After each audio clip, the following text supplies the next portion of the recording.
Election முறையில் தேர்தலில் களமாட வேண்டும் என்று நினைக்கிற ஒரு கட்சியை இன்று எதிர்க்கிறார்கள், என்று நினைக்கிற ஒரு கட்சியை மிரட்டுகிறார்கள். நீங்கள் போட்டியிடுவீர்களா நான் பார்க்கிறேன் என்று ஒரு அமைச்சர் மிரட்டுகிறார். அப்படி என்றால் இங்கே சாதாரண மக்கள் வாழ முடியுமா? சாதாரண மக்களுக்கு உண்டான ஆட்சி இங்கு நடக்கிறதா? சாதாரண மக்களை தான் சாதாரணமாக விட்டு விடுவார்களா? நீங்கள் சிந்தித்து பாருங்கள். இன்று இளைஞர் சமுதாயம் எல்லாம் நம்ம தம்பிமார்கள் அண்ணன்மார்கள் வரைக்கும் சின்ன சிறு சிறுவர்கள் பள்ளிக்கூடத்தில் பயந்து கொண்டிருக்கிற சின்னஞ்சிறு சிறுவர்கள் எல்லாம் இன்று கஞ்சா அடிச்சு கஞ்சா போதையில இளைஞர் சமுதாயம் பள்ளியில படிக்கிற சிறார்கள் எல்லாம் இன்றைக்கு சீரழிந்து கொண்டிருக்கிறார். இது தவறு, இதை மாற்ற வேண்டும். இதற்கு நீங்கள் சட்டபூர்வமான நடவடிக்கை எடுக்க வேண்டும். இளைஞர் சமுதாயத்தை பாதுகாக்க வேண்டும் என்று சொன்னால் அந்த கட்சியை மிரட்டுகிறார்கள். அந்த கட்சியை நீங்கள் பகுதியிலே நீங்கள் கால் வைக்கக் கூடாது, இந்த தொகுதியிலே கால் வைக்கக் கூடாது என்று மிரட்டுகிறார்கள்.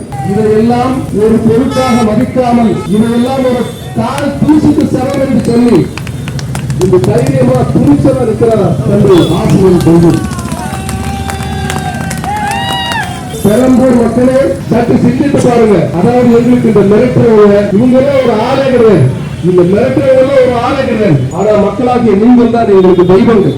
நீங்க எல்லாரும் ஒரு முறை சிந்திச்சு பாருங்க. அவ்வளவு தைரியமா உங்க தொகுதியில வந்து நல்ல விஷயங்கள் செய்ய வேண்டும் என்று மகாத்மா காந்தி மக்கள் கட்சியின் சார்பாக களமாடுகிற அன்பு தம்பி ஆசிரியர் பெல்வின் அவர்களுக்கு நீங்கள் பெருவாரியாக வாக்குகளை நீங்கள் வழங்க வேண்டும் என்று உங்களை இருக்கிற கூப்பி கேட்டுக்கொள்கிறேன். எவ்வளவு பிரச்சனைங்க. 50 வருஷம் நீங்க ஆண்டுட்டீங்கல்ல, 50 வருஷம் இந்த திராவிட கட்சிகள் நீங்க மாறி மாறி குறை சொல்லி நீங்க ஊர் பூரா தமிழ்நாடு பூரா சாராய கடைகளை திறந்து வச்சு இங்க பள்ளிக்கூடங்கள் இருக்கா? இப்ப நான் கேட்கிறேன், சென்ற 50 வருடங்களுக்கு முன்பு எத்தனை கல்விக்கூடங்கள் தமிழ்நாட்டில் இருந்தது? இப்போ இந்த 5 வருஷம் எத்தனை அதிகப்படுத்திருக்கீங்க? சென்ற 5 வருடங்களுக்கு முன்பு வந்து எத்தனை மருத்துவமனைகள் இருந்தது? இப்போ வந்து அரசு மருத்துவமனைகள் எத்தனை அதிகரிக்கப்படுத்திருக்கீங்க? இல்ல, ஆனா டாஸ்மாக் கடையை எத்தனை கடையை அதிகமா திறந்து வச்சிருக்கீங்க? அப்ப உங்களுக்கு வருமானம் வர்றதை நீங்க விடுறீங்கல்ல? வருமானம் வர்றதை வந்து நீங்க கோடி கோடியை சம்பாதிக்கிறீங்கல்ல? ஒரு ஏழை விவசாயி, ஒரு சாதாரண ஒரு சித்தாள் வேலை செய்யறவர், கொத்த வேலை செய்யறவர், இவங்க எல்லாம் ஒரு நாள் வந்து அவங்களுடைய பேர்வை ரத்தமாக்கி அவங்க சம்பாதிக்கிற ரூபாய் சம்பளத்துல வந்து 200 ரூபாய் 300 ரூபாய் அவங்க கொண்டு போய் உடம்பு வலியை போக்குறதுக்கு மதுக்கடையில கொடுக்குறான். அந்த பணத்தை வாங்கி ஆட்சி நடத்துறீங்கன்னு நீங்க இதற்கு ஒரு ஆட்சி மாற்றம் வேண்டும் என்று களமாடுகிற ஒரு கட்சியை நீங்கள் எப்படி நிறுத்துவீர்கள்? எப்படி உங்களுக்கு அந்த தைரியம் வருகிறது? நாங்க வந்து என்ன கேட்டோம்? எங்க மக்களை வந்து நல்ல வழியில வாழ விடுங்க, இந்த மது ஒரு அரக்கனை வந்து கொடுத்து சிதைச்சிடாதீங்க, இந்த சமுதாயத்தை அழிச்சிடாதீங்க அப்படின்னு கேட்டோம். எங்களுக்கு பள்ளிக்கூடங்கள் வந்து நிறைய கட்டி கொடுங்க, மாணவ மாணவிகள் வந்து போதையில் சீரழிகிற கஞ்சா கலாச்சாரத்தை முற்றிலும் வந்து இங்க இருந்து அகற்றிடுங்க.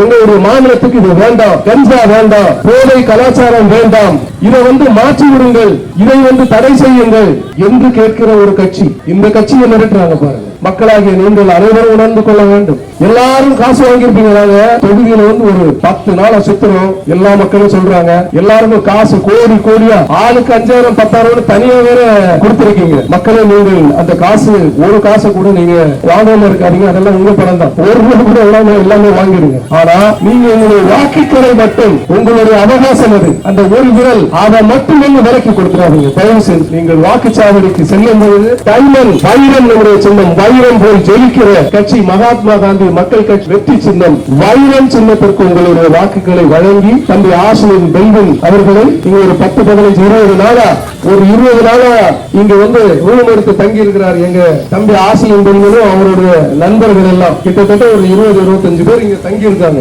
ஒரு ஹோட்டல்ல, அதாவது ஒரு மேன்ஷன்ல. நாங்க ஒரு வீடு வாங்கி இங்க வந்து தங்குறதுக்கு நாங்க என்ன கோடீஸ்வரங்களா? நாங்க எந்த கட்சியில கொள்ளாயிச்சோம்? நாங்க அண்ணாடங்காட்சி. அப்ப அவங்க ஒரு மேன்ஷன்ல ரூம் எடுத்து தங்கி இருக்கிறாங்க. அந்த மேன்ஷன்ல போய் போலீஸ் மிரட்டுறாங்க பாருங்க. அந்த மேன்ஷன்ல போய் போலீஸ் மிரட்டுறாங்க. நீங்க யாரா? நீங்க எதுக்கு இங்க தங்குறீங்க? நீங்க இங்கெல்லாம் ஸ்டே பண்ணக்கூடாது, வெளியே போங்க, ரூம் வெக்கேட் பண்ணுங்க அப்படின்ட்டு 3 நாளா தொடர்ந்து வந்து 2 மணி நேரத்துக்கு ஒரு வாட்டி போலீஸ் போய் காவல்துறை போய் மிரட்டுகிறது. சிந்திச்சு பாருங்க. அப்ப எவ்வளவெல்லாம் எங்களுக்கு வந்து மிரட்டல் கொடுக்கறாங்க, தொந்தரவு கொடுக்கறாங்க, எங்களை பயப்படுத்துறாங்க. நீங்க எல்லாம் இங்க இருக்க கூடாது, ஓடிடுங்க, இந்த பக்கம் இருக்கவே கூடாது. நீங்க யாரை கேட்டு இங்க ரூம் எடுத்தீங்க? அன்பு சகோதரர்கள், வட மாநிலத்தை சார்ந்த சகோதரர்கள் எல்லாம் நிறைய பேர், லட்சக்கணக்கான மக்கள் வந்து இங்க தங்கி இருக்கிறீங்க. இவங்களெல்லாம் போய் கேட்டீங்களா? நீங்க இவங்களெல்லாம் போய் நீங்க கேட்கல. ஒரு கட்சி பணி செய்வதற்காக அதுவும் நேர்மையான முறையில் களமாற வந்திருக்கிற அருமை தம்பிகளை சேர்ந்து மிரட்டுகிறீர்களே. காவல்துறையினரை நீங்கள் அதை செய்யவில்லை, அது உங்களுக்கு தெரியும். ஏன்னா தமிழ்நாட்டில் நல்ல போலீஸ் அதிகாரிகள் நிறைய பேர் இருக்கிறார்கள், நல்ல காவல்துறை அதிகாரிகள் நிறைய பேர், லட்சக்கணக்கான பேர் இருக்கிறார்கள். ஆனால் அவர்களை ஆட்சி அதிகாரத்தில் இருக்கிறவர்கள் மிரட்டி இதை செய்ய வைக்கிறார்கள். அவர்களா செய்யல, அவங்கள மிரட்டி இதெல்லாம் செய்ய வைக்கிறாங்க.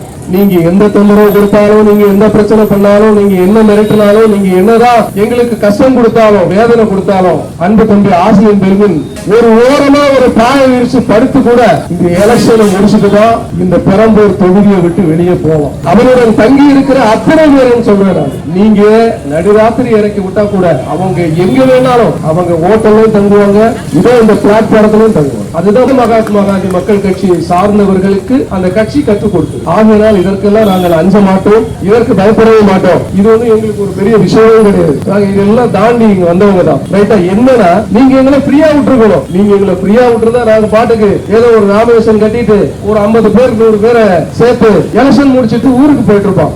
ஆனா நீங்க என்ன பண்ணிட்டீங்கன்னா சீண்டி பாத்துட்டீங்க. எலெக்ஷன் நாமினேஷன் கட்ட போறப்ப அங்க எவ்வளவு பிரச்சனைகள். ஒரு ஆர்ஓ ரிட்டர்னிங் ஆபீசர் ஒரு தலைபட்சமா செயல்படுறாங்க. ஒரு கவர்மெண்ட் அதிகாரி எலெக்ஷன் நாமினேஷன் கட்டின ஃபார்ம் எப்படியாவது ரிஜெக்ட் பண்ணி விடணும். இவரை வந்து கான்டெஸ்ட் பண்ண விடவே கூடாது. அதுல அவ்வளவு தவறு கண்டுபிடிக்கிறாங்க. அவ்வளவு ஒரு மனிதாபிமான மற்ற முறையில் நடந்து கொள்கிறார்கள். அப்ப அங்க இருந்து நீங்க ஆரம்பிக்கிறீங்க, ஒருத்தவங்களுக்கு தொந்தரவு கொடுக்க ஆரம்பிக்கிறீங்க. அங்க இருந்து ஆரம்பிச்சு இப்ப நான் பேசிட்டு இருக்கிற இந்த நேரம் வரைக்கும் எப்படியெல்லாம் தொந்தரவு கொடுக்கிறீங்க. உங்களுடைய அதிகார துஷ்பிரயோகம், அதிகாரத்தை கையில் அரசு அதிகாரிகளை உங்களுடைய ரவுடிசம் வேலை செய்ய வைக்கிறீர்கள். ஆனால் இதற்கு அஞ்சுபவர்களாக இருந்தால் நீங்கள் வந்து நான் வேட்புமனு தாக்கல் செய்த நாங்க பிளாண்டி பாட்டில் எல்லாம் கருத்துல தொங்க விட்டு கொஞ்சம் வித்தியாசமா வேட்புமனு தாக்கல் செய்தோம். அப்போ ஒரு நல்ல காவல்துறை அதிகாரி, ஒரு நல்ல ஆபீசர் தம்பிங்களை கூப்பிட்டு சொன்னாங்க, தம்பி நேற்றுக்கு வந்து ஐஜி ஆபீஸ்ல இருந்து நியூஸ் வந்திருக்கு, நீங்க வந்து இன்னைக்கு பாட்டில் எல்லாம் போட்டு மாலை போட்டு இங்க வருவீங்க,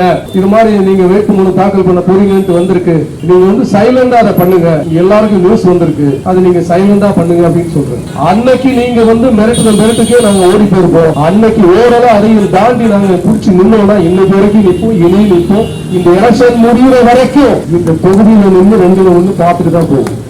இதுக்கு வந்து பெரம்பூர் மக்களாகிய நீங்கள் 100 வாக்குகள் அளித்தாலும் ஏறத்தாழ ஒரு 2.5 லட்சம் வாக்குகள் இருக்கிற இந்த சட்டமன்ற தொகுதியில் மகாத்மா காந்தியடிகளுக்கு நீங்கள் 200 வாக்குகள் அளித்தாலும் நாங்கள் அதுக்காக கவலைப்பட மாட்டோம், சோர்ந்து போக மாட்டோம். மீண்டும் உங்களுக்கு தொந்தரவு கொடுக்கிற எந்தெந்த சட்டங்கள் இருக்கிறதோ, எந்தெந்த பிரச்சனைகள் இருக்கோ அதுக்கெல்லாம் களமாடுறதுக்கு திரும்ப வந்துட்டே தான் இருக்கும். எத்தனை முறை அடிச்சு நீங்க கீழே போட்டாலும் எங்களை வீழ்த்தினாலும் நாங்கள் திரும்ப வருவோம். அதே நான் இந்த நேரத்தில் பதிவு செய்து கொள்கிறேன். பெருவான வாக்குகள் நீங்கள் வழங்க வேண்டும். அருமை தம்பி ஆசிரியர் பெருமின் அவர்களுக்கு மக்களாகி உங்களை விரும்பி கேட்டு உங்கள் அனைவருக்கும் நன்றி கூறி நம்முடைய வெற்றியின் சின்னம் வைரம் சின்னத்திற்கு உங்களுடைய பொன்னான வாக்குகளை வாரி வழங்குங்கள். அன்பு தம்பி ஆசிரியர் பெருமினுக்கு என்று சொல்லிக்கொண்டு வாய்ப்பிற்கு நிறைவு கூறி நீங்கள் அந்த வாக்களிக்கிற இயந்திரத்தில் நீங்கள் 4வது சிம்பல், அதாவது அரசுக்கு தெரிகிறது மகாத்மா காந்தியினுடைய வேல்யூ தெரியுது, அவருடைய சக்தி தெரியுது. 4வது இடம் first DMK, second ADMK, third வந்து பகுஜன் சமாஜ், 4வது வந்து மகாத்மா காந்தி மக்கள் கட்சியின் வெற்றி சின்னம் வைரம் சின்னம். அந்த வைரம் சின்னத்திற்கு உங்களுடைய வாக்குகளை வழங்கி அன்பு தம்பி ஆசிரியர் பெருமின் அவர்களை அமோக வாக்குகள் வித்தியாசத்தில் நீங்கள் வெற்றி பெற செய்ய வேண்டும் என்று உங்கள் அனைவரையும் விரும்பி கேட்டு விடைபெறுகிறேன். நன்றி, வணக்கம்.